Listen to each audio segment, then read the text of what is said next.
자, 매주 목요일 진정한 보수의 가치와 품격은 무엇인지 우리 사회의 뜨거운 현안들을 보수의 시각으로 들여다보는 시간이죠. 보수의 품격. 오늘도 윤여준 전 장관님 스튜디오에 나와 주셨습니다. 어서 오십시오, 장관님. 네, 처음 뵙겠습니다. 안녕하세요. 안녕하십니까? 네, 수고 많으십니다. 예. 어제 73주년 경축식에 이제 대통령의 경축사 가주가만 좀 말씀을 좀 나눠봐야 될 것 같습니다. 아무래도 이제 뭐 평화 공존 그리고 경회법 관련된 얘기들이 많이 나왔는데 이들 메시지에 대해서 보수적 관점에서 볼 때 어떻게 판단을 하고 계시는지요? 아니 뭐 특별히 보수적 관점이라고 뭐 따로 있을 건 아닙니다만 예. 저는 개인적으로 어차피 이제 제 3차 남북 정상회담을 앞두고 있는 시점이고 그래서 좀 뭔가 희망적인 메시지가 예. 있지 있지 않을까 하는 그런 기대를 은근히 했었거든요. 예. 그런데 뭐 그렇지는 않았고 예. 오히려 문재인 대통령이 지금 부딪히고 있는 좀 곤혹스러운 입장을 느낄 수 있었다고 말씀드려야 될 것 같아요. 예. 뭐냐 하면 문 대통령이 경축사에서 이런 말을 했거든요. 남북관계 발전은 북미관계의 진전의 부수적 효과가 아니다. 그렇죠. 예. 오히려 남북관계의 발전이야말로 한반도 비핵화를 促진시키는 동력이다. 이런 예. 말을 한 게 있어요. 예. 이거는 저는 어떻게 받아들였냐면 요새 미국이 이 남북한의 협력 예. 혹은 반드시 비핵화와 함께 가야 된다는 걸 그렇죠. 계속 못을 받고 있어요. 네. 백악관, 뭐 예. 국무성, 신임, 주한 네, 미국 견제가 대사까지 들어오고 있죠. 예. 못 받고 있는데 이것에 대해서 문 대통령 나름대로 어떤 불만스러운 생각을 우회적으로 표시한 거 아닌가. 예. 왜냐하면 현실적으로 미안합니다. 남북관계라는 게 항상 우리가 진전시키고 싶어도 북미 관계 수준을 넘어설 수 없는 그런 제약이 있는 거거든요. 예, 그런 것 때문에 좀 그런 불만스러운 생각을 우회적으로 표시한 게 아닌가 하는 그런 느낌을 받았고요.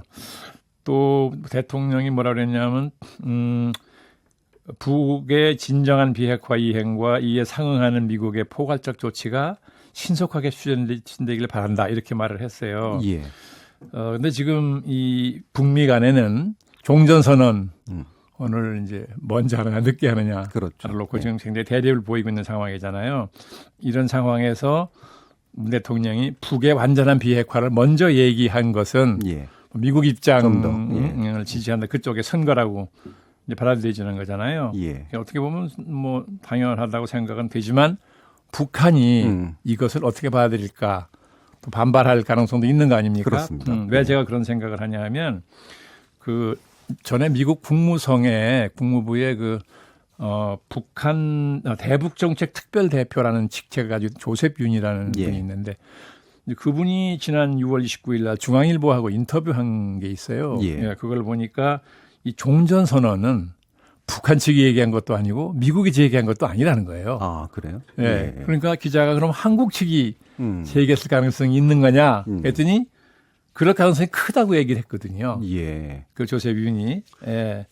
만약 조셉 윤이 말한 게 사실이라면 그렇죠? 예. 북한 측이 그러게요. 종전선언은 문 대통령이 먼저 얘기했으니까 당신이 풀어라라고 예. 얘기할 수 있는 거잖아요. 예. 예, 뭐 그렇게 보기 때문에 문 대통령이 양쪽으로부터 압력을 받는 예. 그런 곤혹스러운 입장일 수 있겠다 하는 예. 그런 생각이 들어가더라고요. 그렇죠. 지금 이제 문재인 정부에서의 이제 일종의 중재자론, 네. 북미 관계의 중재자론이 지금까지는 어쨌든 중요하게 계속 부각돼 있었고 결국은 거기서 문제가 풀어져야 네. 되는 건 맞긴 예. 한 것 같은데 네. 일정한 좀 아마 딜레마에 좀 빠진 측면도 좀 있는 것 그렇죠. 같아요. 예. 네, 뭐 이 북미 관계, 남북 관계라는 게 워낙 딜레마적인 요소가 많아서 예. 누가 해도 방법이 없어요. 이렇게 예. 갈 수밖에 없습니다. 예. 예. 엎치락뒤치락하고 일보 전진했다, 일보 후퇴하고 뭐 이렇게 갈 거거든요. 예. 예, 그건 뭐 각오해야 되는 얘기는 한데, 예, 우리 입장에서는 이게 좀 빨리빨리 진전됐으면 하는 소망이 있으니까 좀 답답하다는 거죠. 그렇죠.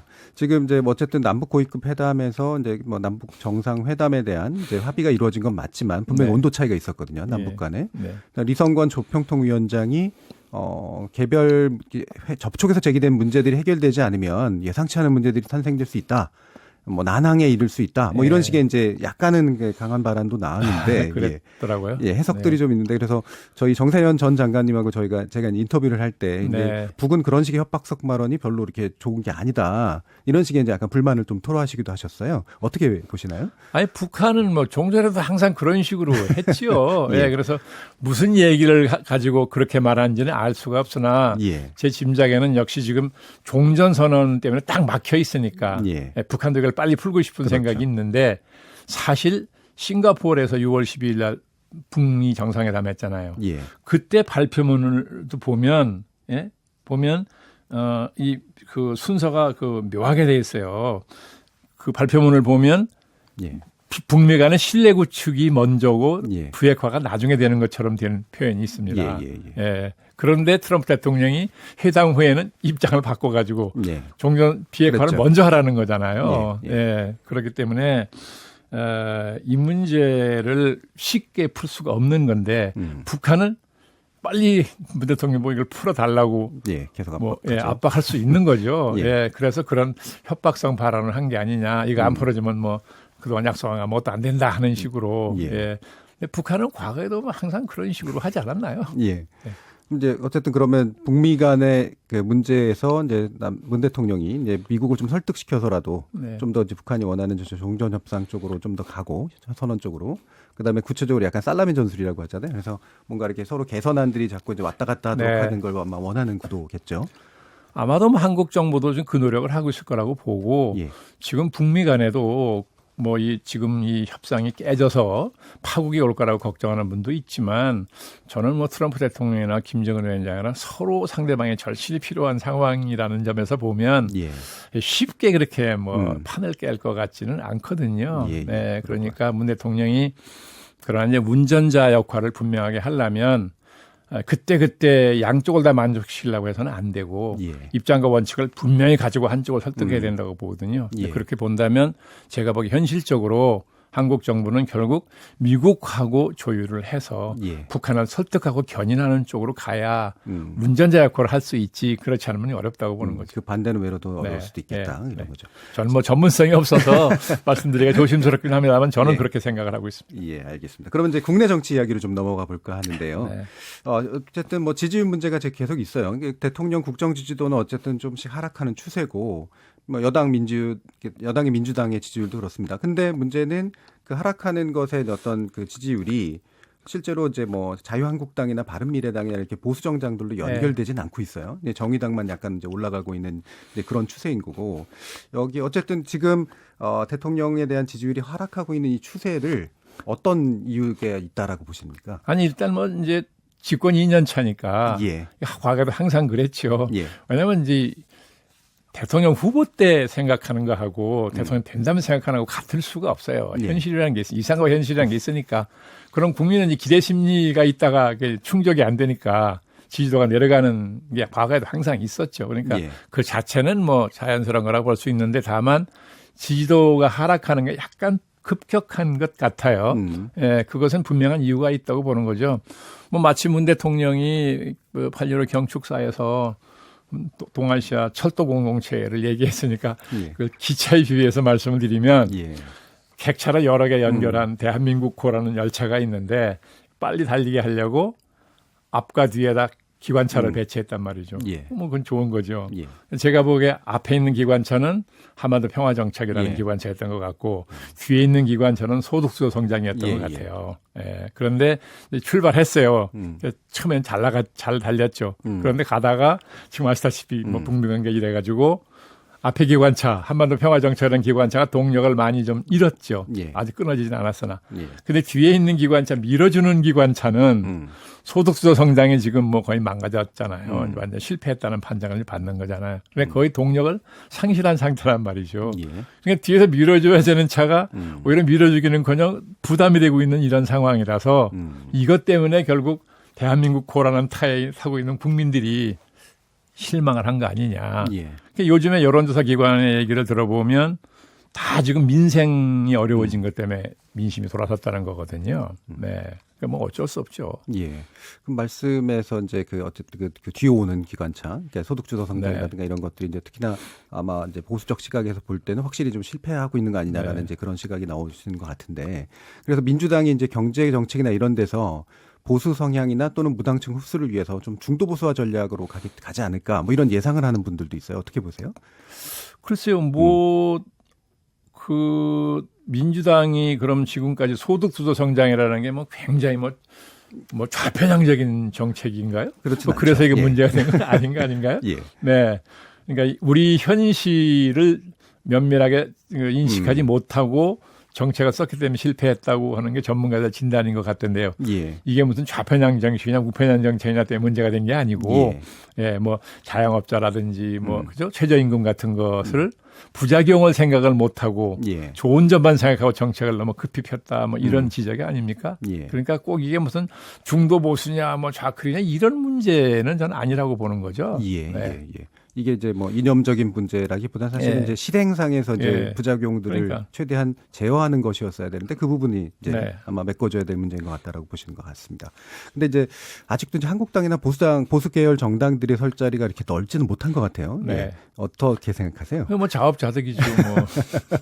그러니까 지금 자유한국당이 이 전화 면접 조사를 한 거 보면 10%, 11%가 나온다는 거고, ARS로 하면 한 17, 8% 나온다는 거거든요. 그러니까 뭐 아주 크게 잡아서 20%를 잡는다 그러면, 민주당 지지도 40에다가 대통령 지지도 뭐 이런 걸 합치면 지금 자유한국당이 가져갈 데가 없어요. 실질적으로 뭔가 가져갈 나올 데가 없어요. 그러니까 이쪽이 빠진다 그래도 자유한국당에 대한 국민적 실망이 여전히 지금 지속되고 있는 상황이라서 그리 가지 않을 겁니다. 그러니까 일부는 정의당으로 가고 일부는 무당층으로 빠진다는 거 아닙니까? 그러니까 그 무당층으로 가는 유권자를 흡수해야 되는데 그러려면 자유한국당이 지금 같은 모습으로는 어렵겠죠. 이게 뭐 어쨌든 전당대회가 이제 막 정당들마다 진행이 돼서 좀 전에도 이제 김관영 원내대표하고도 통화했습니다만 뭐 어쨌든 25일 날 민주당 전당대회가 있고요. 9월 초에는 바른미래당 전당대회, 저 대표 선거도 이제 이렇게 있는데 최근 이제 당권 경쟁 양상이 뭐 모든 정당들을 좀 과열된다라는 이제 그런 이야기들이 나오고 있고요. 특히 민주당 같은 경우에는 이해찬, 김진표, 송영길 의원 간 3파전인데 이 민주당의 당권 경쟁 향방이 어떤 것 같으세요? 향방이라고 하면 누가 당선 가능성이 많으냐고 물으시는 거예요? 지금 뭐 언론 보도를 보면 이해찬 전 총리가 제일 높다 그러대요. 근데 저는 뭐 누가 되느냐 하는 것이 중요하다고 생각을 하지 않고 세 분이 이제 출마를 했잖아요. 근데 지금 이런 중요한 시점에서 여당의 대표가 되겠다는 분들이 누가 친문이냐 하는 것만 가지고 경쟁하는 모습 보는 건 정말 딱하다는 거예요. 실망스럽고. 우선 우리 대제도가 망가져가지고 국가가 효율적으로 통치되지 않은 지가 오래됐어요. 이 대제도를 어떻게 이거를 회복시킬 거냐, 기능을. 이게 굉장히 중요한 과제거든요. 여당 대표로서 당연히 이런 데 대한 자기 견해를 밝혀야 된다고요. 그다음에 국민의 직접 민주주의 욕구가 굉장히 강하게 분출되고 있는데 지금 대제도를 어느 정도 보완을 해서 직접 민주주의 욕구를 어느 정도까지 수용할 것이냐. 그러려면 뭘 어떻게 고쳐야 되느냐. 이런 문제를 제기해도 시원찮을 판인데 그런 얘기는 하나도 없고 누가 더 뭐 친문이냐 하는 것만 가지고 경쟁하는 것은 이건 좀 어떻게 보면 무책임하지 않냐 하는 생각까지 들어요. 그러니까 집권 여당으로서 이제 그 제도의 어떤 작동을 좀 제대로 하기 위한 이런 그다음에 문 대통령이 추진하는 뭐 적폐청산만 해도 그렇습니다. 이 개혁이라는 게 무슨 대통령이 시작하는 겁니다. 새로 취임한 대통령이. 위서부터 시작하는 건 맞아요. 그러면 이게 바로 개혁의 중심이 국회로 옮겨가야 됩니다. 이건 집권 여당의 역할이에요. 그런데 지금까지 민주당이 전혀 그런 역할을 못했다고요. 그러니까 항상 대통령 1일에 의존하고 있어요. 지금도. 그러니까 심지어 심하게 얘기한 사람은 박근혜 때하고 뭐 다르냐. 다 대통령이 하는 거. 이런 말 나올 정도라고요. 그렇다면 지금 이제 새로운 2년 동안 당을 이끌겠다고 나오는 대표 같으면 그 부분도 얘기를 해야죠. 근데 그런 얘기는 하나도 들리지 않는다고요. 이게 답답하다는 거예요. 실망스러워. 자, 그럼 마지막으로 한국당은 어떻습니까? 김병준 비대위원장 체제. 그래서 지금 큰 갈등이 없이 무사히 안착했다고 보이는 거는 다행이라고 볼 수도 있는데 아직은 그 안심할 수가 없다고 보는 게 이제 뭐 가치나 뭐 좌표를 만들어 제시한다는 거 아닙니까? 그렇게 됐을 때 당내 이제 파벌들이 어떤 반응을 보일지 아직 모르는 것이고 저게 지금 자유한국당이 처한 상황이 그냥 비상 상황이라서 비상대책을 만드는 건데 예.